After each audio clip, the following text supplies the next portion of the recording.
रामपुर मनियारान में कांग्रेस सपा गठबंधन प्रत्याशी इमरान मसूद के समर्थन में दलित समाज की ओर से एक सभा का आयोजन किया गया, जिसमें काफ़ी संख्या में दलित समाज के लोगों की मौजूदगी रही। इमरान मसूद के पहुंचने पर उनका स्वागत किया गया। इस दौरान पूर्व मंत्री विनोद तेजियान ने बहुत जोशीला भाषण दिया।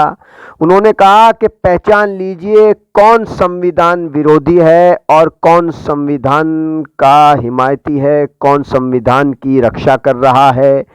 जानिए क्या बोले पूर्व मंत्री विनोद तेजियान।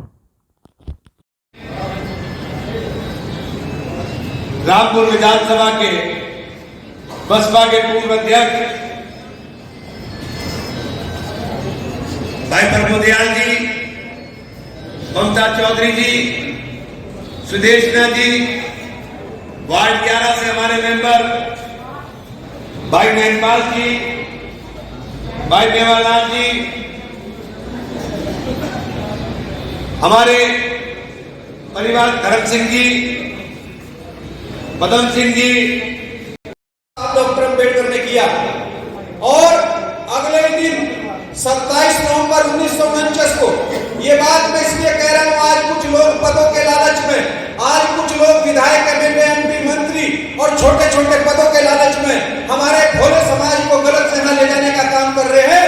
मैं आपको बताना चाहता हूं, 27 नवंबर 1949 को याद रखना, दिल्ली के रामलीला मैदान में 26 नवंबर को बाबा साहब संविधान दे रहे हैं पंडित नेहरू जी को और देश के प्रथम राष्ट्रपति राजेंद्र प्रसाद जी को।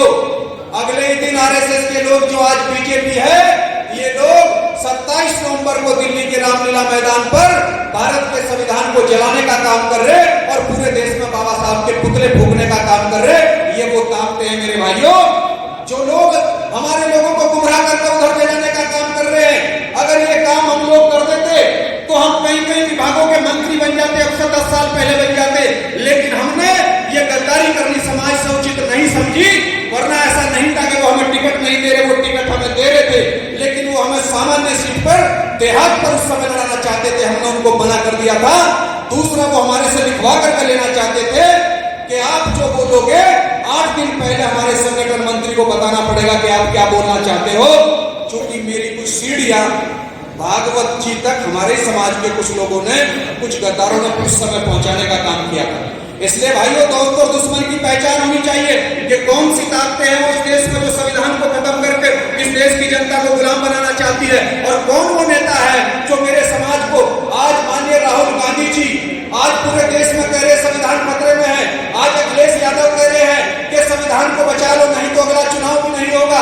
एक तरफ हमारी नेता है, कहीं चर्चा ही नहीं कर रही कि भाई संविधान खतरे में और मेरे बस का कुछ है नहीं, भाई तुम सारे अपने आप ही सही फैसला ले लो।